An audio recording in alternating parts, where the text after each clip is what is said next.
अच्छे से gas transport हो सकती है। ये डिस्कस किया था हम लोगों ने। तो ड्यू पॉइंट डिप्रेशन करके भी हम कुछ अमाउंट ऑफ वाटर निकाल सकते हैं। देन उसके अलावा यदि आपके पास हाइड्रेट बन ही रहा है, because you are limited to the operating temperature, तो then you can actually lead to the, now अब आते हैं प्रिवेंशन पर। तो फर्स्ट तो प्रिकॉशन थी, सेकंड आता है प्रिवेंशन। जब हाइड्रेट बन रहा हो तो उसमें एक मेथड है हीटिंग, या तो आप हीट करके हमेशा टेम्परेचर को हाई रखिए अबव देन दी ड्यू पॉइंट, और दूसरा है इनहिबिशन। इनहिबिशन में आप इनहिबिटर ऐड करते हैं, एंड इनहिबिटर क्या करते हैं, पानी को फ्री फॉर्म में अलग कर लेते हैं, ठीक है। और दिस पानी नाउ विल नॉट, जो पहले टेम्परेचर पे बन रहा था, suppose I can give you the example like this. आपको पता था आपने 60 डिग्री फ़ारेनहाइट किया था टेम्परेचर ड्यू पॉइंट से, और क्यों, क्योंकि आपके पास 58 पे ड्यू पॉइंट था, तो आप 60 पे लेके जा रहे हो, but you are limited to suppose the operating temperature and you cannot keep that much you have to reduce this as much as possible। तो अभी हमें और नीचे करना पड़ रहा है, मान लो तो मैं आ गया 40 डिग्री फ़ारेनहाइट पे, which is operating temperature। तो ये जो आपके पास 58 का ड्यू पॉइंट है, तो ऑफ कोर्स अब पानी फ्री फॉर्म में जरूर आएगा, ठीक है। और सपोज इस दौरान यदि आपके पास गैस इसमें मिक्स भी होगी और उसको सफिशिएंट प्रेशर और टेम्परेचर डाउन मिल गया, तो चांसेस है कि ये जो फ्री फॉर्म में वाटर आया है इसने हाइड्रेट बनाना चालू कर दिया, ठीक है। बट द एडवांटेज क्या है, आप इनहिबिटर डाल के ना, जो ये 58 डिग्री फ़ारेनहाइट पे जो पानी हाइड्रेट बना रहा था, now this will not make the hydrate, it will always remain in the free water. तो इसलिए हम इनहिबिटर डालते हैं, तो ये पानी को रिमूव कर लेता है और it always keeps in free form, ठीक है। It will not lead to its formation of the ice. तो ड्यू पॉइंट ऐसे इनहिबिटर डाल के भी आप फ्री वाटर को हमेशा पानी के और लिक्विड फॉर्म में ही रख सकते हो। तो इसलिए भी हम, क्योंकि ये डायरेक्टली वाटर वेपर पे रिएक्ट करता है और वाटर वेपर को अपने साथ रिमूव कर लेता है। और ग्लाइकोल मिक्सिंग होने से फायदा ये हो जाता है कि आपको जो पहले फ्रीजिंग मिल रहा था जिस टेम्परेचर पे, उस टेम्परेचर पे आपको फ्रीजिंग नहीं मिला। हाँ, पानी जरूर रहेगा, इसमें ग्लाइकोल भी मिक्स रहेगा, but at least you will not have the hydrate formation with in the line. तो अब फ्लो तो चालू रहेगा, बट पानी, water will always be in the free form. तो उसके लिए हम इंडस्ट्री में बहुत सारे इनहिबिटर यूज करते हैं।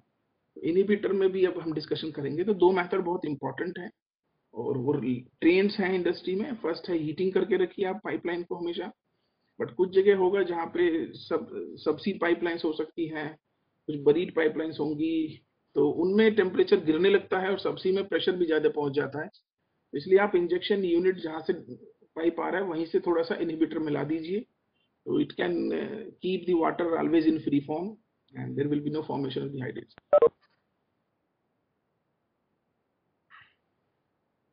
तो हीटिंग में आप कहाँ कहाँ हीटिंग अप्लाई करते हैं, वेल हेड हीटर पर से दे सकते हैं, लाइन हीटर भी अप्लाई करते हैं। लाइन हीटर जैसे आपके पास ये लाइन है, तो लैब में भी आप देख सकते हैं हीटर अप्लाई करते हैं इस तरह से, ये लाइन पे हमेशा इंस्टॉल रहते हैं इस तरह से, एंड इसके ऊपर एक इंसुलेशन लगा देते हैं so that heat will not go out, there will be no heat exchange with the surrounding. तो एक इंसुलेशन दे देते हैं। दिस हीटर की वजह से पाइपलाइन के अंदर हमेशा टेम्परेचर हायर रहता है and there is no formation of the gas hydrate. हाँ, आपके पास पानी, में बार बार बोल रहा हूँ, पानी जरूर रहेगा बट हाइड्रेट नहीं बनेगा।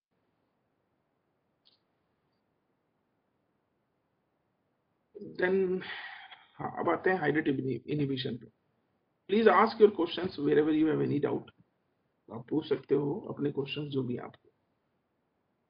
ये बहुत इंपॉर्टेंट टेक्निक है और इंडस्ट्री में यही यूज होती है मेनली, क्योंकि we have huge temperature variation. और सबसे इम्पोर्टेंट तो ये है कि आप हर जगह हीटिंग एलिमेंट्स इंस्टॉल नहीं कर सकते। लाइन हीटर्स इलेक्ट्रिकल इक्विपमेंट्स होते हैं, कहाँ तक आप उनको इंस्टॉल करेंगे, पाइपलाइन में सिग्निफिकेंट वेरिएशन आता रहता है। मैंने बोला जैसे आप लोकेशन वाइज बहुत लिमिटेड हो जाते हैं, तो वहां पर आप हीटर इंस्टॉल नहीं कर सकते हो, प्रॉब्लम ये है। तो वहां पर आप क्या करोगे, वहां पर आप इसी टेक्निक से काम करोगे, इनहिबिटर मिक्स करोगे and it will not allow the formation of hydrates. तो ये फ्लो एश्योरेंस में बहुत यूज होते हैं, और कुछ कुछ इंडस्ट्री पे स्टैंडर्ड इनहिबिटर्स हैं जो आज भी यूज होते हैं, वो डिस्कशन अब चालू करेंगे, ठीक है। तो adding additive injection is generally required for gas stream from producing as well as storage wells in order to prevent corrosion and hydrate formation in gas gathering and transmission systems. जहाँ पे भी आप सपोज आपको gas pipeline पूरा gathering and transmission system या pipelines है या सबसी मैनिफोल्ड्स है, चोक्स है, जहाँ पर आपको हाइड्रेट फॉर्मेशन के ज्यादा चांसेस दिखते हैं, तो वहां पर ये सब हाइड्रेट्स को बनने नहीं देगा और ब्लॉकिंग नहीं होगी, लिक्विड हमेशा ही गैस और लिक्विड फ्लो में रहेंगे, तो इसलिए हम इसमें इनहिबिटर मिलाते हैं. In some cases, gas being injected into the reservoir for yes, sometimes for storage purpose के लिए जो आप गैस डालते हो also requires the addition of certain additives to protect the casing, tubing and sand phase from the formation of hydrates. जब हम नीचे gas storage की बात करते हैं ना, तो उसमें भी समटाइम्स हम सरफेस से हाइड्रेट इनहिबिटर मिला के डालते हैं. तो उसमें भी इनहिबिटर क्या करता है, पानी को गैस से अलग रखता है. क्योंकि मैं आपको एक चीज बता दूं, इनहिबिटर का बहुत अच्छा रहता है वाटर एफिनिटी. वो वाटर लविंग प्रॉपर्टी होता है उसका, वो वाटर को खींच लेता है उसमें से और अपने साथ रखता है, जिससे कि पानी और गैस की जो सॉल्युबिलिटी है इट कैन रिड्यूस, और दोनों मिक्स नहीं होंगे तो हाइड्रेट बनेगा नहीं. ठीक है, तो हम इंजेक्शन में भी यूज करते हैं, एंड देन सरफेस पे भी आप जहाँ पे आपको ऐसा लग रहा हो कि बनने वाला है, वहां पे भी आप इनहिबिटर बीच बीच में मिक्स कर सकते हो. और फिर हम एक क्वेश्चन और आप पूछ सकते हो यहाँ पे, अच्छा मिक्स तो करते हैं, सबसे इंपॉर्टेंट है कि रिमूव भी करते होंगे फिर तो उनको. यस, उनको रिमूव भी करते हैं. तो इसी डिस्कशन में सब डिस्कस होगा कि हम उसे रीजनरेट कैसे करते हैं, क्योंकि ये सब कॉस्टली एडिटिव्स हैं. तो गैस के साथ मिक्स करते हैं, उसके बाद ये पानी के साथ आ जाता है, पानी और फिर जो भी हम इनहिबिटर यूज करते हैं उसकी प्रोसेसिंग करते हैं, एंड इनहिबिटर को फिर से रिमूव कर लेते हैं और पानी को फेंक देते हैं. ठीक है, और गैस वाटर वेपर से फ्री हो जाती है. तो ये टेक्निक है जो मैंने आपको जस्ट नटशेल में समझाया है कि आपको इनहिबिटर करता क्या है. इनहिबिटर वाटर वेपर को रिमूव कर लेता है और अपने साथ मिक्स करता है. फिर उसका ये भी क्वेश्चन होता है कि देन फिर करेंगे क्या, हम उसमें से इनहिबिटर रिमूव करेंगे. तो with in the industry you will see two units. First will be the where you will reduce the temp, mix the gas and inhibitor. Second will be the inhibitor regeneration unit. So we will also regenerate them because we can recycle them. तो industry में बहुत सारे efficiency हैं, और efficiency wise we can remove this, कुछ 80% remove हो पाते हैं, कहीं पे जरूरत ही नहीं पड़ती क्योंकि इतना चीप आता है वो इनहिबिटर, तो हम रिमूव ही नहीं करते. क्यों? क्योंकि उसका रीजनरेशन कॉस्ट उससे ज्यादा हो जाता है. तो जो भी मैं बोल रहा हूँ ना, this will be forwarded to you in notes also. तो जहाँ पे भी आपको डाउट हो, कोई चीज समझ में नहीं आ रहा हो, तो please immediately let me know. तो कहीं पे तो आपको लगेगा कि इनहिबिटर वो सस्ते हैं, तो उसको पानी के साथ मिक्स करके फेंक दीजिए, क्योंकि रीजनरेशन करना मतलब सेपरेट करना उससे भी ज्यादा कॉस्टली पड़ रहा है, तो कर दीजिए. देन कहीं पे आपको पता चलेगा कि कुछ एडिटिव्स ऐसे होंगे which are very costly and they can be easily regenerate, तो उनको रीजनरेट कर लेंगे, पानी से रिमूव करेंगे. इसलिए दोनों यूनिट साथ में होंगे with in the system. First में आपको गैस से पानी रिमूव करना है, सेकेंड यूनिट में आपको रीजनरेट करना है, जिससे कि साइकिल कंप्लीट हो जाएगा. आप रीजनरेट करते रहिए और इंजेक्ट करते रहिए, रीजनरेट कीजिए फिर इंजेक्ट कीजिए, तो ऐसे साइकिल चलती रहेगी, और that is called the inhibition technique. ठीक है. Now what are the actually common additives which we are using in industry? First है, सबसे सबसे सस्ता है मीथेनॉल, सबसे बेस्ट है ये एक्चुअली रीजनरेशन मांगता ही नहीं है क्योंकि इतना चीपर होता है, आप आराम से इसको यूज कर सकते हो और फेंक भी सकते हो, क्योंकि इसका रीजनरेशन ज्यादा कॉस्टली पड़ जाता है. बट कुछ एडवांस्ड आ गए हैं जिनका due point depression, I mean पानी को खींचने का टेंडेंसी और अच्छा है, उसको वो आते हैं इसमें इथाइलिन ग्लाइकोल, और एक और आता है बहुत अच्छा DEG, डाई इथाइलिन ग्लाइकोल. तो प्लीज आपसे कोई जब भी पूछे कि इनहिबिटर की कैटेगरी में क्या रखते हैं, सबसे इंपॉर्टेंट है ग्लाइकोल्स. ग्लाइकोल्स सबसे बेस्ट इनहिबिटर है नेचुरल गैस में मिक्सिंग के लिए, टू रिमूव द वाटर. ठीक. और मिथेनॉल भी यूज किया जाता है because it is use at the most, because it डिस्पर्सेस well in the gas stream, readily available है बल्क अमाउंट में, least expensive, I told you it's least expensive होता है. लैब में सिग्निफिकेंट अमाउंट ऑफ बॉटल आ जाता है थोड़े सी पैसे. ठीक है. And consequently does not require recovery, क्योंकि रिकवरी चाहिए ही नहीं, क्योंकि इसकी रिकवरी ज्यादा कॉस्टली पड़ जाएगी. बेटर है कि आप इसको वाटर के साथ ही छोड़ दीजिए. ठीक है. तो एक तो ये मेथड है, एक तो ये एडिटिव है. देन दो एडिटिव मैंने जैसे लिखे, ethylene glycol, di ethylene glycol. Yes, at low temperature processing plants में इसका मतलब इनको पानी का रिमूव करने में जो ड्यूप एंड डिप्रेशन देते हैं ना ये, वो और भी अच्छे हैं, वो और भी बेटर ड्यूप एंड डिप्रेशन देते हैं, और ज्यादा वाटर को रिमूव कर सकते हैं एज कम्पेयर टू मिथेनॉल, और थोड़े से कॉस्टली हैं as compared to methanol. Therefore लिखा भी है फॉर एक्सट्रैक्टिंग एनजीएल्स, तो ये एनजीएल भी खींच लेते हैं, मतलब लिक्विड का कोई भी कंपोनेंट निकल के आ जाता है। इसका मतलब जब जब आपके पास ग्लाइकोल होगा तो हो सकता है कि आपके पास लिक्विड हाइड्रोकार्बन भी रहे और वाटर भी रहेगा। तो अब ऐसे केस में if you do not remove this component, okay, so then actually you are losing NGLs which are natural gas liquids। तो इसलिए मैं बार बार बोल रहा हूँ, विद इन द इंडस्ट्री और किसी भी गैस प्रोसेसिंग प्लांट में आप जाएंगे तो आपको regeneration unit most of the time मिलेगी ही। क्यों? क्योंकि this is very, I mean this is always possible कि that liquid hydrocarbon will be there within the gas, और we cannot throw this away along with water। तो हमें क्या करना है, इसको most of the times remove करना पड़ता है, क्योंकि इसमें एनजीएल होते हैं, they are very costly products, industry में बहुत यूसेज है इनका। सबसे इंपॉर्टेंट तो इसमें जेट फ्यूल बनता है, तो वो फ्यूल यहीं से ही आता है, इसलिए हमें रिमूव करने के लिए, मतलब आपको उसको हटाने के लिए regeneration unit most of the times use होती है। जैसे water phase of the process liquid contains EG and DEG which can be recovered and regenerated। तो हम रिकवर भी कर सकते हैं उसको और फिर हम रीजनरेट भी कर लेते हैं। और हाइड्रोकार्बन भी आप एक्सपेक्ट कर रहे हो, तो पहले आप लिक्विड कंपोनेंट अलग करोगे, लिक्विड में से फिर वाटर अलग करोगे, तो ऐसे हम गैस भी अलग हो जाएगी, लिक्विड अलग हो जाएगा और हाइड्रोकार्बन भी अलग हो जाएगा। ठीक है, any question from your side if you have? Hello hello hello, yes, hello, हाँ आ रही है, आ रही है। अच्छा Nidhi, I am in class, can we talk letter?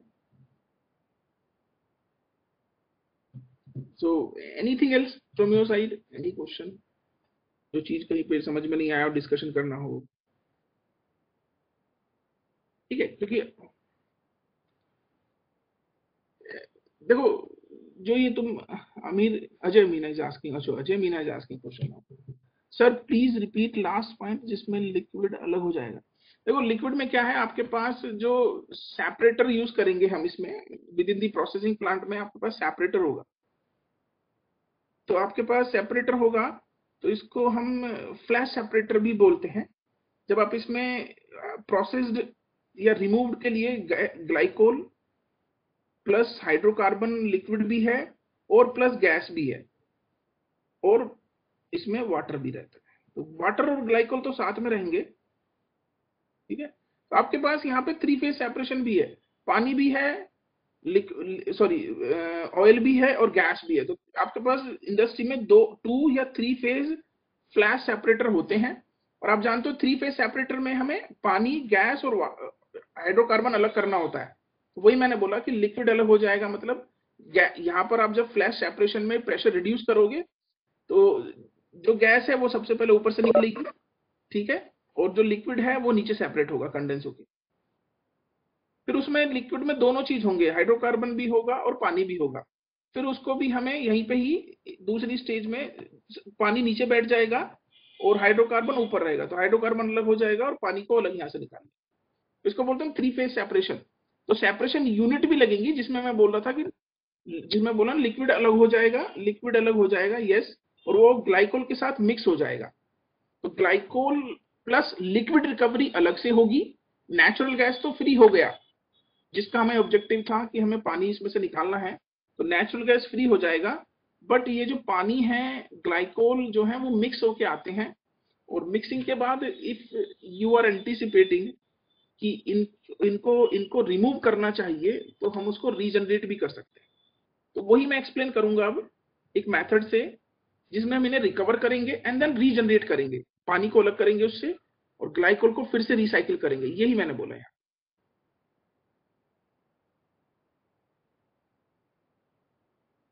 Anything else?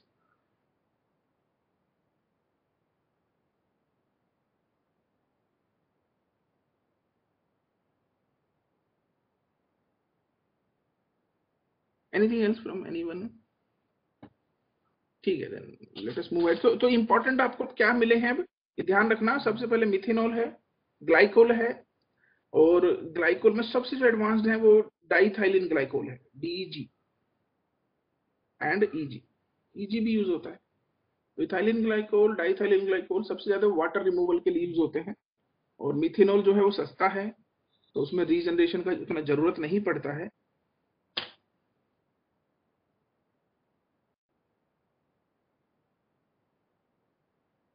अच्छा, इंजेक्शन टेक्निक में what we do actually to counter these problems, newer system that feed the additive. तो हमें एडिटिव जो हम फीड करते हैं, तो वी कैन एक्चुअली डिटरमाइन। अब आपके पास आप कंटिन्यूस इंजेक्शन कर रहे हो, suppose continuous injection is also, yes ये है ना, continuous injection is also desirable from stand point of view field personal who can then operate on a regular basis. तो आपको क्या है, केमिकल रिक्वायरमेंट्स जरूरत पड़ती है which can be exactly predicted also. तो वो आपको यदि प्रिडिक्शन करना हो कि कितने अमाउंट ऑफ ग्लाइकोल या कितने अमाउंट ऑफ इनहिबिटर लग जाएगा, तो हम उसका अमाउंट भी कैलकुलेट कर सकते हैं बाय दिस फॉर्मूला। तो इस फॉर्मूले में आपको मैं केयरफुली बता देता हूं, इसी फॉर्मूले का आप ऐसे भी लिख सकते हो, ठीक है। तो इसमें m जो है वो molecular weight of the inhibitor है, k कांस्टेंट है, मिथेनॉल के लिए इतना, और 4000 फॉर द ग्लाइकोल यूज होता है। तो W एंड D क्या है, W एंड D दोनों से रिलेट करते हैं। Like I am asking, I am telling you, please try to understand. The objective में be that I need suppose 40 degree of dew point depression. तो मेरे पास एक ऑब्जेक्टिव है कि I need 40 degree dew point depression, तो that will be represented by D, which is dew point depression amount. Second आपके पास W क्या है, फिर W है अमाउंट ऑफ इनहिबिटर रिक्वायर्ड, तो इसका अमाउंट मैं निकाल सकता हूं। सिमिलरली एक क्वेश्चन और ये, that I am having that much amount of inhibitor, can you tell me कि what will be the dew point depression for this? तो हम दोनों चीज यहां से निकाल सकते हैं, ठीक है, समझ में आया जो मैंने बोला। आपके पास दो वेरिएबल हैं, इसमें आपको कोई एक ऑब्जेक्टिव मिलेगा, like I am having that much amount of inhibitor, please tell me what will be the dew point depression. और there may be another thing that I need that much amount of dew point depression, tell me कितना inhibitor लग जाएगा। तो दोनों चीज आप निकाल सकते, ओके अमीर, ओके हाँ, सो ठीक है, दिस इज द फॉर्मूला। तो इससे मैं दोनों चीज निकाल सकता हूं, इधर W और D। ये सब नेचुरल गैस प्रोसेसिंग के पार्ट हैं। तो डिहाइड्रेशन में आपको इनहिबिटर का रिक्वायरमेंट, ड्यू पॉइंट डिप्रेशन का अमाउंट निकालना हो, तो you can use the following formula and you can exactly determine the amount of inhibitor required और अमाउंट ऑफ सॉरी द हाँ due point depression for a particular amount of the inhibitor, ठीक है। तो जो हम यूज कर रहे हैं, they are actually called the liquid desiccant. Why I am introducing this, क्योंकि डेसिकेंट मतलब दे एब्जॉर्ब द मॉइस्चर, तो इसलिए इसे हम डेसिकेंट बोलते हैं। तो जितने भी हम यूज कर रहे हैं ना, ग्लाइकोल, DEG, ठीक है, और इथाइलिन ग्लाइकोल, वे आर लिक्विड डेसिकेंट बोलते हैं। आपके सिलेबस में लिक्विड डेसिकेंट ही टेक्निक दिया हुआ है। अपार्ट फ्रॉम दैट एक और आता है सॉलिड डेसिकेंट टेक्निक, इसमें भी पानी को रिमूव करते हैं। इसमें कुछ, अभिषेक 1 मिनट है, आई टेल यू। हाँ Vishnu, I am in class. So what we do, हाँ पहले मैं अभिषेक का आंसर कर देता हूँ। अभिषेक, डी का मतलब है ड्यू पॉइंट डिप्रेशन का अमाउंट, का मतलब है अमाउंट ऑफ इनहिबिटर। तो आपके पास जो भी डालोगे वो वैल्यू निकल जाएगी। और ड्यू पॉइंट डिप्रेशन याद रखना, if you have 100 degree Fahrenheit of the gas which is coming from the offshore, suppose, and the pipeline का surface पे pressure है operating 60 degree Fahrenheit, तो what will be the dew point depression? It will be 40। आपको यहाँ तक गिराना है उसको। तो if I know that suppose the customer is giving me this much value, that I need that much dew point depression, I need 40 degree का Fahrenheit का मुझे dew point depression चाहिए, तो बताइए कितना इनहिबिटर लगेगा, तो वो W से निकाल सकते हो। या फिर आपको कोई बोल दे, ये वैल्यू ना मिले हो मेरे को, और बोले कि ठीक है मेरे पास 3 किलो इनहिबिटर है, तो बताइए कितना ड्यू पॉइंट डिप्रेशन आप दे सकते हैं। तो दोनों चीज मैं इस फॉर्मूले से निकाल सकता हूं। सो डी का मतलब है ड्यू पॉइंट डिप्रेशन का अमाउंट, एंड W का मतलब है अमाउंट ऑफ इनहिबिटर जो उसमें लगता है,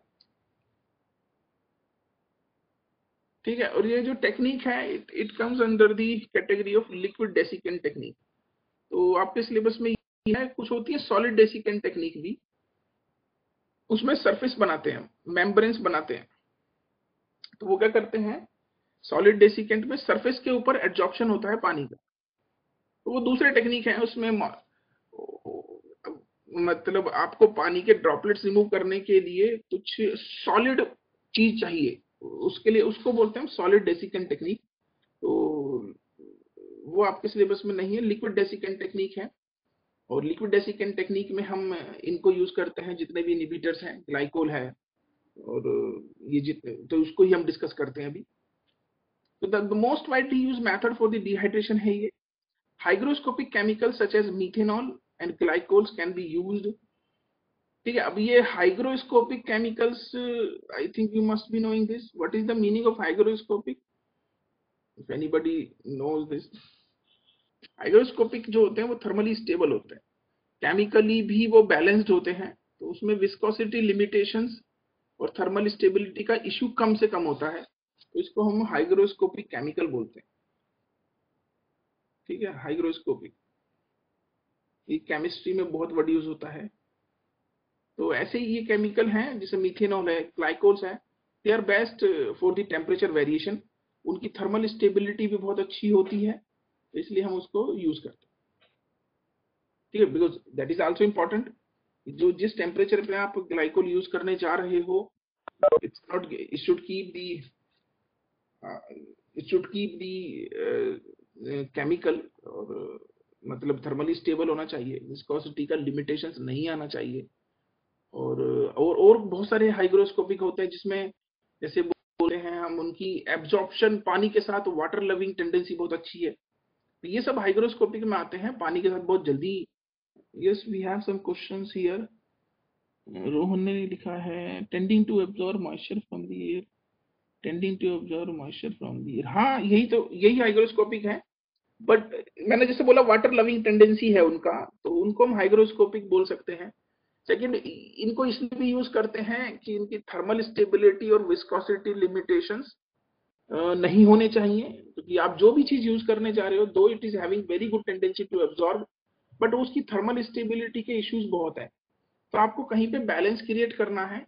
the material should be hygroscopic enough so that it can remove the moisture और पानी या वेपर, और second it should not show the enough viscosity reduction at high temperature, thermally stable होना चाहिए। तो उसके उस कैटेगरी में हम लिक्विड डेसिकेंट को रखते हैं, जो भी आप डेसिकेंट यूज कर रहे हो उसमें ये डिजायर्ड चीजें चाहिए ही चाहिए। ठीक है, तो thus glycols have become the undisputed liquid desiccant used in the industrial practice, क्योंकि ये तीनों चीज मैच करते हैं, हाइग्रोस्कोपिक भी होते हैं, थर्मल स्टेबिलिटी और विस्कोसिटी का इश्यूज इनके साथ थोड़ा कम, तो इसलिए हम इनको बहुत ज्यादा यूज करते हैं। ग्लाइकोल्स जैसे इसने लिखा अनडिस्प्यूटेड चॉइस है, और आप देख भी लेना कहीं पे भी कोई भी सिस्टम जो लिक्विड डेसिकेंट पे है, वो ग्लाइकोल सिस्टम मोस्टली यूज होता है, इंडस्ट्री में भी यही यूज होता है, और ग्लाइकोल से ही मोस्ट ऑफ द टाइम हम वाटर वेपर रिमूव करते हैं। तो इंडस्ट्री में जो एब्जॉर्प्शन डिहाइड्रेशन है बाय ग्लाइकोल, वाई, तो आप ये भी बोल सकते हैं कमर्शियली जो हम डिहाइड्रेशन पर्पस के लिए करते हैं, these material should have very high absorption efficiency, ये ऑब्जेक्टिव में रख सकते हो आप। इजी एंड इकोनॉमिक रीजनरेशन होना चाहिए, नॉन टॉक्सिक होने चाहिए, ऑपरेशन प्रॉब्लम्स नहीं आनी चाहिए हाई कंसेंट्रेशन के साथ। सेकंड सबसे इंपॉर्टेंट क्या है, जब इसका interaction hydrocarbon portion of the gas से हो तो नो कंटेमिनेशन होना चाहिए बाय एसिड गैसेस से, मतलब इसकी रिएक्शंस जो नेचुरल गैस में कंपोनेंट्स हैं, तो उनके साथ जितना कम से कम इसका इंटरेक्शन होगा उतनी ही टॉक्सिसिटी कम होगी इसमें, तो रीजनरेशन के टाइम पे उतने इश्यूज नहीं आएंगे। ठीक है, तो ये सारी डिजायर्ड प्रॉपर्टीज हैं एब्जॉर्प्शन। अच्छा, एब्जॉर्प्शन डिहाइड्रेशन क्यों बोल, क्योंकि ये वर्ड भी मैं आपको क्लियर कर देता हूँ। एब्जॉर्प्शन का मतलब होता है लिक्विड वाला प्रोसेस, तो लिक्विड क्या करता है, एब्जॉर्ब करता है, और एक वर्ड आएगा आपके सामने एड्जॉर्प्शन, तो वो एड्जॉर्प्शन टेक्निक आपके इसमें है नहीं। केमिकल इंडस्ट्री में बहुत होता है, केमिकल इंजीनियरिंग में सॉलिड डेसिकेंट जो होते हैं वो एड्जॉर्ब करते हैं, वो एब्जॉर्ब नहीं करते। तो सरफेस पे लिक्विड डेसिकेंट में कुछ लोग सीव्स यूज करते हैं, छोटे छोटे पैलेट्स यूज करते हैं, बहुत छोटे छोटे, वो पानी इस गैस के साथ मिक्स करते हैं और वाटर इसमें एब्जॉर्ब हो जाता है ऊपर, वो ठीक है। देन एब्जॉर्ब होने के बाद लिक्विड ड्रॉपलेट बनती है और नीचे सेटल हो जाती है। बट लिक्विड क्या करता है, लिक्विड एब्जॉर्ब करता है, तो इनको हम एब्जॉर्प्शन डिहाइड्रेशन भी बोल सकते हो आप, ठीक है। तो दोनों में डिफरेंस है, तो जस्ट नेम का ही डिफरेंस है। Absorption dehydration, liquid desiccant technique, glycol based technique जो भी यूज होती है वो एब्जॉर्प्शन के लिए है। And these are some of the properties inhibitor should have during the absorption during the process. So the glycols particularly EG and DEG, TEG भी बहुत होता है, ये सबसे कॉस्टली पड़ता है एक्चुअली, और टेट्राइथाइलिन ग्लाइकोल ये दोनों बहुत कॉस्टली हैं। तो हम जब अपनी लैब में जब करने जाते हैं ना, मोस्ट ऑफ द टाइम हम इथाइलिन ग्लाइकोल से ही कर रहे हैं क्योंकि सबसे सस्ता पड़ता है। टीईजी थोड़े महंगे हैं, तो उनको यूज कर सकते हो, ऐसा कुछ नहीं, जहाँ पे प्रोजेक्ट आपको अलाउ करता हो। तो एडवांटेज भी इसमें है, क्यों? Glycols are preferred because they offer superior dew point मिलता है, तो सबसे ज्यादा, तो मैंने बोला ना सुपीरियर ड्यू पॉइंट डिप्रेशन देते हैं ये, विद प्रोसेस रिलायबिलिटी एंड, हाँ ये भी बहुत इंपॉर्टेंट एडवांटेज है इनके साथ, with process reliability and lower capital and operating cost. कैसे? if you look at the data, so this data says for a 10 mmscf gas का जो प्लांट है पर डे का, solid desiccant technique will cost about 53% more than a TEG plant, ठीक है। And for 50 mmscf के लिए 33% हायर कॉस्ट लगेगी if you go with this solid desiccant technique. तो these are the some advantages with the liquid techniques also. अब यदि आप liquid use करते हो तो capital cost are lower than the capital cost incurred for the solid desiccant technique, solid desiccant method। तो ये भी इसका एडवांटेज है, और ग्लाइकोल्स बेस्ड टेक्निक सबसे ज्यादा यूज होती है। खाली इनकी कॉस्ट का डिफरेंस है, तो हम जो थोड़े से कॉस्टली हैं, कुछ चीपर हैं, so according to the need we use these in our experiments, ठीक है। और इंडस्ट्री में भी होते हैं, इवन आपको लैब में तो हर जगह मिल ही जाएंगे ये। Those who are working in these areas, they can try, they can perform some experiments and they can understand कि कैसे वाटर को जो हम हाइड्रेट बन रहा था वो अब उस टेम्परेचर पे नहीं बन रहा after mixing with the glycols. तो ये बहुत इंपॉर्टेंट इनहिबिटर्स है, ठीक है। सो डिहाइड्रेशन बाय ग्लाइकोल के लिए गैदरिंग फीड, हाँ, सिस्टम के लिए वेल हेड पे transmission lines, relatively inexpensive equipment लगते हैं, easy to operate and maintain है, ठीक है। एनर्जी कंजम्पशन रियली लो है। सो all the glycols, almost all the plants use TEG because of low vapor pressure losses and better dew point depression देता है। तो एक इसका जो सिस्टम है वो ये है, इसको मैं अब एक्सप्लेन करूंगा। इसके ऊपर नोट भी मैं आपको राइटिंग में और हाईलाइट फॉर्म में भेजूंगा। ये बहुत इंपॉर्टेंट है, ये एक्चुअली प्लांट है पूरा। तो इसमें ये इंडस्ट्री में आप जहां भी ज्वाइन करेंगे या देखेंगे जाके, इस तरह से आपको एक सिस्टम मिलेगा इसमें आपको क्लियरली पहले तो सब पार्ट्स पता होने चाहिए। कोई चीज नहीं समझ में आएगा तो please let me know immediately. तो जो मैंने दो सिंपल डिविजन्स किए हुए हैं इसमें। This side we have dehydration unit, this side we have regeneration unit, ठीक है। तो मैंने जैसे बोला आपका पर्पस तो इससे है एक्चुअली, आपको तो ये चाहिए क्योंकि आपको तो डिहाइड्रेशन ही करना था। बट प्रॉब्लम क्या है, जो ग्लाइकोल यहाँ से निकलता है ना, जैसे मैंने अभी बोला TEG, they are very costly glycols, और छोटा तो है नहीं, इट्स ए प्लांट में यूज होना है।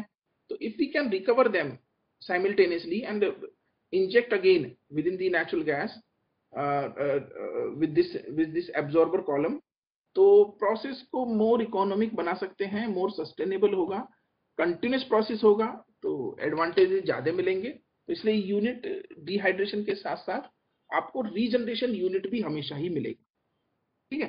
तो मैं अब ये प्रोसेस पूरा एक्सप्लेन करने जा रहा हूँ, और जहां पे भी आपको डाउट हो प्लीज पूछना, क्योंकि दिस प्रोसेस का जो भी डिस्क्रिप्शन है वो मैं नोट्स फॉर्म में भी आपको भेजने वाला हूँ।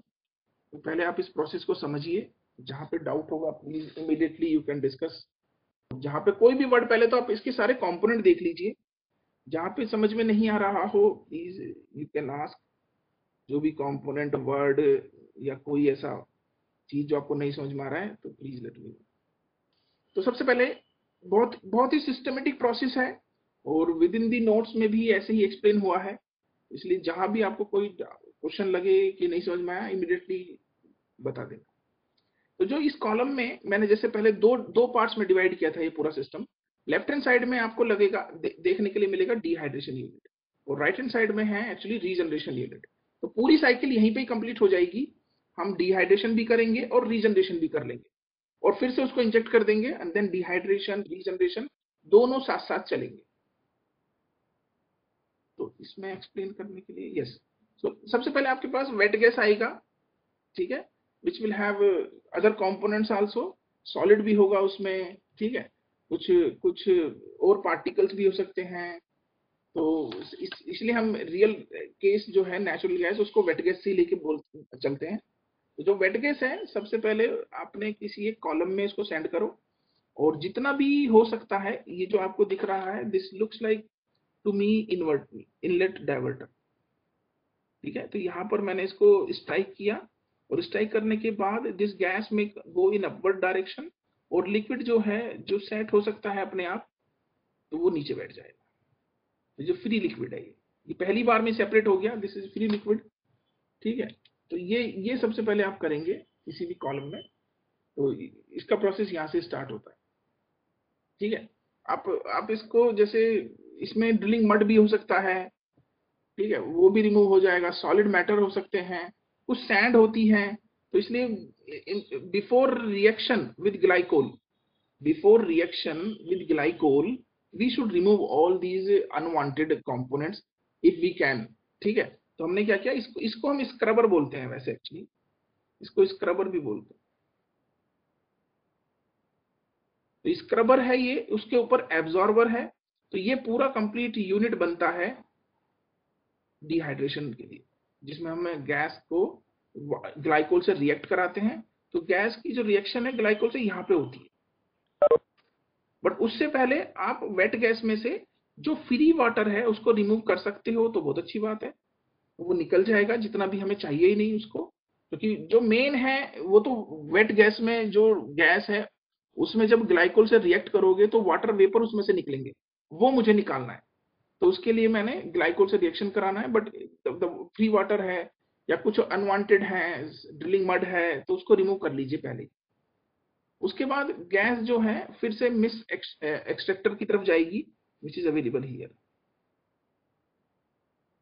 यहाँ पे भी कुछ आप रिमूवल कर सकते हो, इफ सपोज कुछ और रिमूव करना है तो उसको रिमूव कर, मतलब कुछ पार्टिकल्स और होंगे जो लिक्विड के साथ में जा रहे होंगे तो वो यहाँ पे भी रिमूव हो जाएंगे। तो एडिशनली हमने एक मिस्ट एलिमिनेटर दिया हुआ है, तो गुड गैस क्लीनिंग के लिए ही है, गैस को वो क्लीन कर देगा, ठीक है।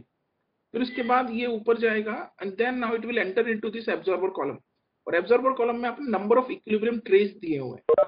तो जब आप जानते हो जब गैस यहाँ से चलता है तो इन सब में स्ट्राइक करेगा, स्ट्राइक करने के साथ साथ आप ये भी देख लो ग्लाइकोल ऊपर से आ रहा है, दिस इज लिक्विड, तो वो जब इन सर्फेसिस पे आएगा तो स्प्रेड हो जाएगा।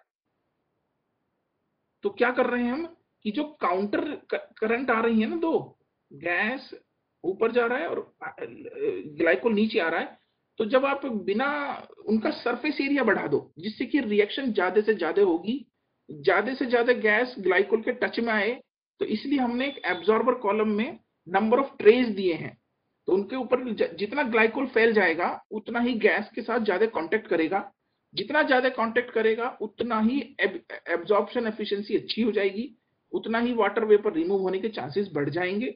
तो एक्चुअली इस कॉलम में क्या है, आपको काउंटर करंट आ रही हैं उनके बीच में रिएक्शन को इंक्रीज कराना है, दैट्स ऑल। तो उसके लिए क्या करना है, आपको नंबर ऑफ प्लेट्स इंस्टॉल की गई हैं और गैस की टेंडेंसी है वो ऐसे ऐसे ऐसे ऐसे निकल के बाहर आएगा ही, but during this it will be actually subjected to react with glycol on larger basis if you have these plates।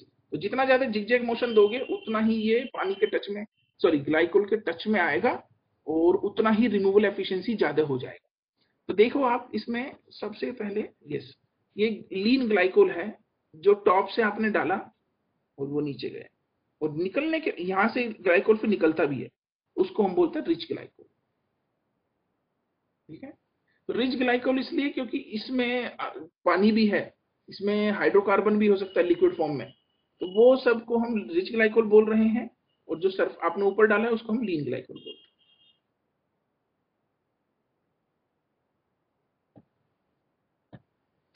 Clear हो रहा है सब, यहाँ तक क्लियर है सबको?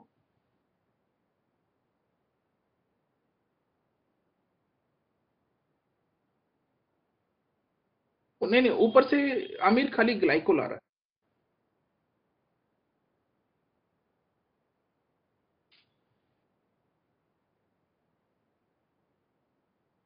वाटर क्यों डालना चाहते हो यार? वाटर क्यों डालना चाहते हो? ग्लाइकोल डालो, वाटर को रिमूव करो, वाटर ग्लाइकोल यहाँ से निकलेगा, that is rich glycol. Liquid मतलब glycol which is coming from the top, and gas is coming, जो ओके जो नीचे है वो तो रिमूव हो गया, ये रहा वो फ्री वाटर या फ्री लिक्विड अलग हो गया। अब जो गैस है वो यहाँ से पास होके ड्राई फॉर्म में जा रही है, बट फिर भी उसमें वाटर वेपर तो होगी, प्योर सारा तो निकल नहीं जाएगा इसमें, स्क्रबर में।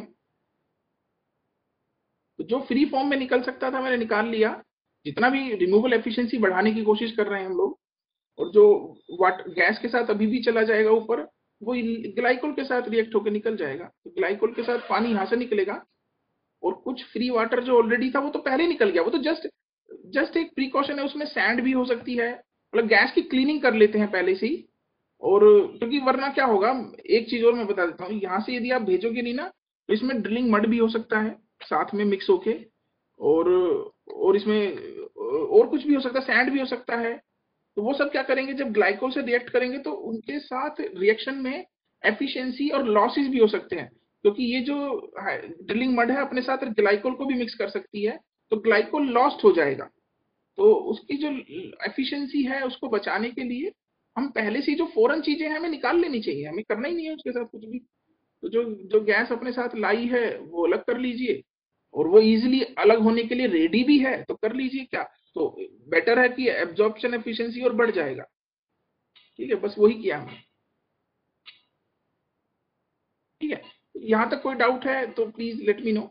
और डेटा जो है, जो इंडस्ट्री में डेटा अवेलेबल है, उसके लिए भी मैं आपको डेटा बता देता हूँ। If your absorber is operating at 1000 psi, तो आप 1 SCF गैस 1 गैलन निकाल सकते हैं, तो 1 गैलन ऑफ गैस निकल सकता है एट 1000 पी इस पे, जिस पे आप एब्जॉर्प्शन का डेटा है, glycol usually absorbs that much amount of water from the natural gas of 1 SCF at 1000 psi का डेटा है। तो बहुत अच्छा एफिशिएंसी है ग्लाइकोल्स का, बहुत अच्छी तरह से रिमूव करते हैं ये, और गैस ऑलमोस्ट वाटर वेपर से फ्री होती है। ठीक है, तो यहाँ तक कोई डाउट है तो प्लीज लेट मी नो। तो मैंने आपको एब्जॉर्प्शन कॉलम का एफिशिएंसी पूरा बता दिया, यहाँ तक आपको कुछ प्रॉब्लम है तो लेट मी नो। तो आपके पास लीन ग्लाइकोल है विच इज प्योर ग्लाइकोल, एकदम एकदम प्योर ग्लाइकोल है, प्योरिटी बहुत अच्छी होगी। जैसे इसमें टच होगा वाटर को अलग कर लेगा और नीचे सेटल हो जाएगा, सेटल होने के बाद यहाँ से निकाल लीजिए, इसको हम बोलेंगे रिच ग्लाइकोल। और जो गैस है वो अभी भी फिर से एक एलिमिनेटर के थ्रू जाएगी, हो सकता है कि ग्लाइकोल को कैरी कर जाए, पॉसिबल है, तो ग्लाइकोल के जो लिक्विड ड्रॉपलेट्स हैं साथ में वो भी यहाँ से रिमूव हो सकते हैं। तो ये एक्स्ट्रा मिस्ट एलिमिनेटर दिया हुआ है to remove the glycols droplets from here. ठीक है, अब आगे चलते हैं, ये सब मैं नोट्स में भी दे दूंगा मैं आपको। तो रिच ग्लाइकोल जो है, it contains water and glycol. हो सकता है कि इसमें हाइड्रोकार्बन लिक्विड भी हो, so we don't know this now, but हमें मिल सकता है साथ में। तो नॉर्मली तो हमारा ऑब्जेक्टिव पानी के लिए है, बट इट में also have hydrocarbon in liquid form, तो कुछ वो भी होगा तो हम उसे भी रिमूव कर लेंगे। तो ठीक है, तो आपके पास रिच ग्लाइकोल है, it is now going in the upward direction. And सबसे पहले ये जो है, एंड हमें इसको पहले यहाँ पे देखो आप, ये जो यूनिट है ना इसको केयरफुली देखना, ये है एक्चुअली ग्लाइकोल रीजनरेशन यूनिट, इसको बोलते हैं हम ग्लाइकोल रीजनरेशन यूनिट। ठीक है, इसमें क्या है, आपके पास एक रीबॉयलर है, एक स्टिल स्ट्रिपिंग स्टिल है, और एक सर्च टैंक है। तो ये तीनों यूनिट में अभी एक्सप्लेन करूंगा, इसको बोलते हैं रीजनरेशन। अपार्ट फ्रॉम दैट आपके पास एक फिल्टर है, एक हीट एक्सचेंजर यूनिट दिख रहा है मुझे, एक पंप लगा हुआ है यहाँ पर बॉटम में, एक साइड में फ्लैश टैंक भी दिया हुआ विच इज फ्लैश सेपरेटर। ठीक है, तो ये जो यूनिट है इसमें ये रीजनरेशन यूनिट है, तो इसको अब देख लेते हैं। तो सबसे पहले जो ग्लाइकोल है, जो रिच ग्लाइकोल आपके पास निकला है वो फ्लैश टैंक में एंट्री लेगा, और फ्लैश टैंक में एंट्री लेने के बाद आप देखिए इसके बॉटम में से लिक्विड निकलेगा। ठीक, तो जो गैस थी इसके साथ मिक्स होके आई होगी, सपोज कुछ गैस आ सकती है, तो वो फ्लैश गैस यहां से निकल जाएगी।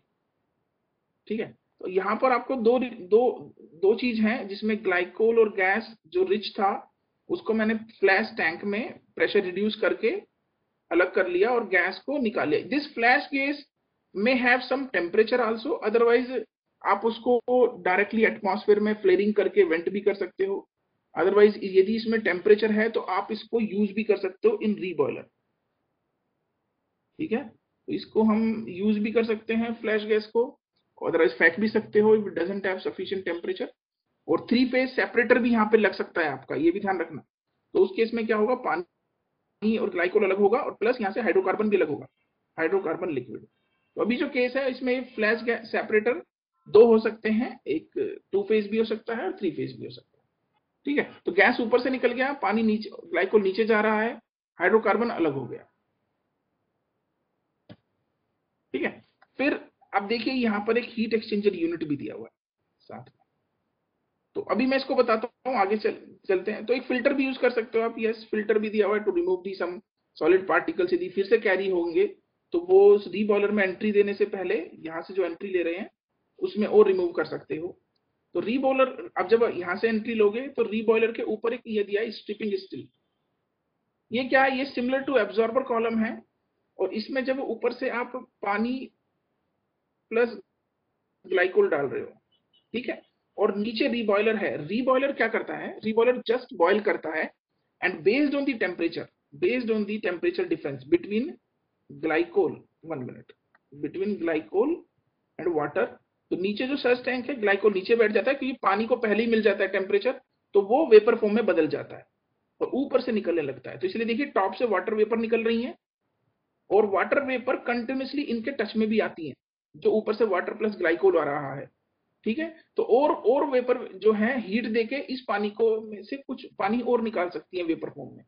तो ऊपर से वाटर प्लस ग्लाइकोल आ रहा है, नीचे से वाटर वेपर जा रही है, दोनों में काउंटर रिएक्शन होती है।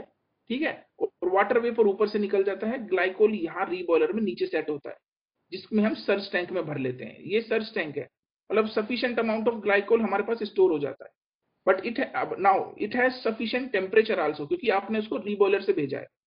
तो हम करते क्या है, जो टेम्परेचर है इसका, क्योंकि you are going to inject it into the absorber column, तो करोगे क्या, आप हीट एक्सचेंज करके जो यहाँ से पानी प्लस ग्लाइकोल निकल रहा था ना, उसका टेम्परेचर बढ़ा लीजिए, और ग्लाइकोल इंजेक्ट करने से पहले थोड़ा ठंडा हो जाएगा। तो यहाँ पर हम टेम्परेचर रिड्यूस कर लेते हैं, तो टेम्परेचर रिड्यूस करने के बाद ग्लाइकोल को फिर इसमें एंट्री दे देते हैं। ठीक है, और ये जो पानी प्लस ग्लाइकोल है इसका टेम्परेचर बढ़ाने का फायदा ही है, क्यों, क्योंकि आपको आगे चल के टेम्परेचर पे ही लेके जाना है उनको, तो हीट एक्सचेंज करने का एक यूनिट इसलिए लगा हुआ है यहाँ पर। ठीक, पूरे प्रोसेस में अब now I can ask that if you have again कुछ क्वेश्चंस हैं तो बताइए, मैं रिपीट कर दूंगा, क्योंकि आप, आई थिंक डिहाइड्रेशन तो सबको समझ में आया होगा। If you are not able to understand the regeneration unit, I can again explain, बहुत सिंपल है। तो सारी यूनिट जो है मैंने एक करके एक्सप्लेन करी है, जहां पे भी आपको क्लियर नहीं है please let me know.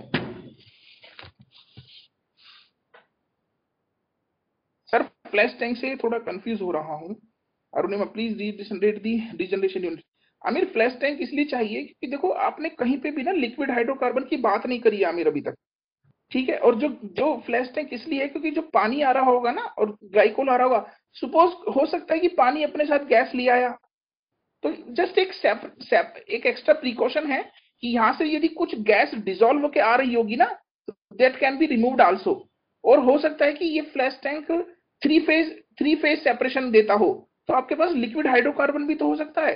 But आपने लिक्विड हाइड्रोकार्बन अभी कहीं भी अलग नहीं किया है, तो वो यहाँ पे अलग कर सकते हैं हम। तो इसलिए फ्लैश सेपरेटर रखना एक एक्स्ट्रा प्रिकॉशन है। और इसमें तीनों फ्लैश सेपरेटर मतलब टैंक तीन तीन भी हो सकते हैं, दो फेज भी हो सकती हैं। और देखो जो फ्लैश गैस है वो जस्ट गैस है, थोड़ी सी बहुत डिजोल्व होके आ गई होगी, वो भी रिमूव हो जाएगी। तो वो इसलिए हमने उसको यूज किया है। अच्छा Arunima, repeat the regeneration unit please. Arunima, yes we, आपको यहाँ से दिख रहा होगा हमने रिच ग्लाइकोल निकाला है। रिच ग्लाइकोल हैज बोथ, पानी भी है और ग्लाइकोल भी है।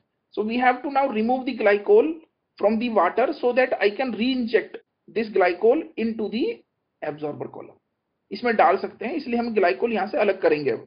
तो जो रिच ग्लाइकोल है it is going now in upward direction. So first this glycol will pass through the flash separator. उसमें क्या फायदा होगा, जैसे अभी आमिर ने पूछा, तो ये जो ग्लाइकोल प्लस वाटर यहां से आ रहा है ना रिच फॉर्म में, इसमें डिजोल्व गैस हो सकती है, हाइड्रोकार्बन लिक्विड हो सकते हैं, प्लस वाटर तो इसमें है ही। तो हमने क्या किया, यहाँ से फ्लैश सेपरेटर में इसको इंजेक्ट करा। और फ्लैश सेपरेशन में आप जानते हो सेपरेटर की तरह काम करेगा। और यहाँ से फ्लैश गैस ऊपर से निकल जाएगा, और लिक्विड हाइड्रोकार्बन होगा तो वो यहाँ से कहीं से निकलेगा। और जो पानी प्लस ग्लाइकोल है वो बॉटम से निकल गए, ठीक है। और ये फिर आगे जा रहे हैं, और एक फिल्टर दिया है to remove the some sand वैंड आ गया होगा, सॉलिड पार्टिकल, तो वो एक्स्ट्रा रिमूव हो जाएगा। फिर ये एंटर लेंगे यहाँ पर रीजनरेशन यूनिट में। तो रीजनरेशन यूनिट जो है वो कुछ नहीं है, it works on the boiler. ठीक है, अभी Ajay Meena 1 minute, it works on the boiler. तो जस्ट आपको, आपके पास क्या है, दो दो कंपोनेंट मिक्स हैं, ग्लाइकोल प्लस वाटर। इनको हीट करिए, तो जो जिसका जिसका आपके पास वेपराइजेशन पहले मिलेगा वो पहले वेपर फॉर्म में अलग हो जाएगा इसमें से। और जो ग्लाइकोल है वो नीचे सेटल हो जाता है, तो पानी ही निकलेगा पहले। तो मैंने क्या करा, रीबॉयलर में दोनों को हीट करा और ग्लाइकोल को नीचे इकट्ठा कर लिया सर्च टैंक में। तो टेम्परेचर सेट करके, और जो पानी है वो वेपर फॉर्म में ऊपर की तरफ जा रहा होगा। तो देखो पानी यहां से निकल गया। वही मुझे करना था, मुझे पानी और ग्लाइकोल अलग करने थे। तो मैंने ग्लाइकोल नीचे कर दिया और पानी ऊपर चला गया। और यहाँ से जो एंट्री ले रहा है वो क्या है, ग्लाइकोल प्लस वाटर। ये जब यहाँ से जा रहा होगा और पानी ऊपर आ रहा है, दोनों में रिएक्शन भी होती है, और थोड़ा सा रिमूवल एफिशिएंसी और अच्छा हो जाता है। और ऊपर से पानी निकल जाता है, ग्लाइकोल नीचे इकट्ठा हो जाता है सर्ज टैंक। तो इसमें हम भर लेते हैं अच्छा खासा फॉर फ्यूचर यूज के लिए। बट ये जो भी इसमें अजय मीना का क्वेश्चन है वो भी मैं आंसर कर देता हूँ। जो सर्च टैंक में ग्लाइकोल है it has sufficient temperature also, because it is coming from the boiler. तो ये बॉयलर से आ रहा है तो इसका ऑफकोर्स अच्छा खासा हीट होगा इसके साथ। तो मैंने क्या किया, जो फ्लैश टैंक से ग्लाइकोल प्लस वाटर का जो अमाउंट जा रहा था ना स्ट्रीम, उसके साथ हीट एक्सचेंज कर दिया। तो जो ये वाला ग्लाइकोल है ये तो थोड़ा ठंडा हो जाएगा, और ग्लाइकोल प्लस वाटर की जो स्ट्रीम है वो थोड़ी गर्म हो जाएगी। तो वो गर्म होके यहाँ से एंट्री लेगी फिर। तो रीबॉयलर में थोड़ा सा टेम्परेचर और आप सेव कर सकते हो by exchanging heat in A heat exchanger. ठीक है, तो दैट्स ऑल। अब ये करो, फिर उसके बाद ये नीचे से इधर भेज दो। अब ग्लाइकोल निकल गया, पंप कर दो। पंप करके ये अब यहाँ से निकलेगा, और this glycol will be the lean glycol which will not have gas, which will not have water, which will not have liquid hydrocarbon. तो सब मैंने अलग कर दिया, तो इसको हम बोलते हैं रीजनरेशन यूनिट। और राइट लेफ्ट हैंड साइड में है डिहाइड्रेशन यूनिट। ठीक है, एनीथिंग एल्स, यदि अभी भी कोई डाउट है तो कहीं पे प्लीज लेट मी नो। तो ये है schematic of the glycol plant, जो इंडस्ट्री में अवेलेबल होता है for the natural gas processing unit के साथ। कोई और डाउट? इसके मैं नोट्स भी आपको भेजूंगा हाईलाइट फॉर्म में, उसको भी पढ़ लेना। और बहुत सिंपल डायग्राम मैंने ड्रॉ करके दिखाया है आपको। दोनों यूनिट है, रीजनरेशन भी है और डिहाइड्रेशन भी है, दोनों यूनिट इसमें available. Anything else?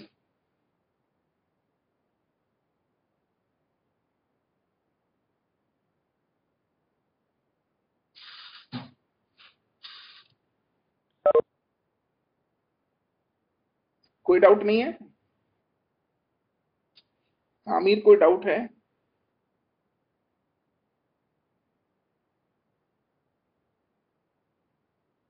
Anybody else? ठीक है, if there is no doubt will meet tomorrow. यहीं से फिर हम आगे चालू करेंगे। ठीक है, बाय एवरीवन।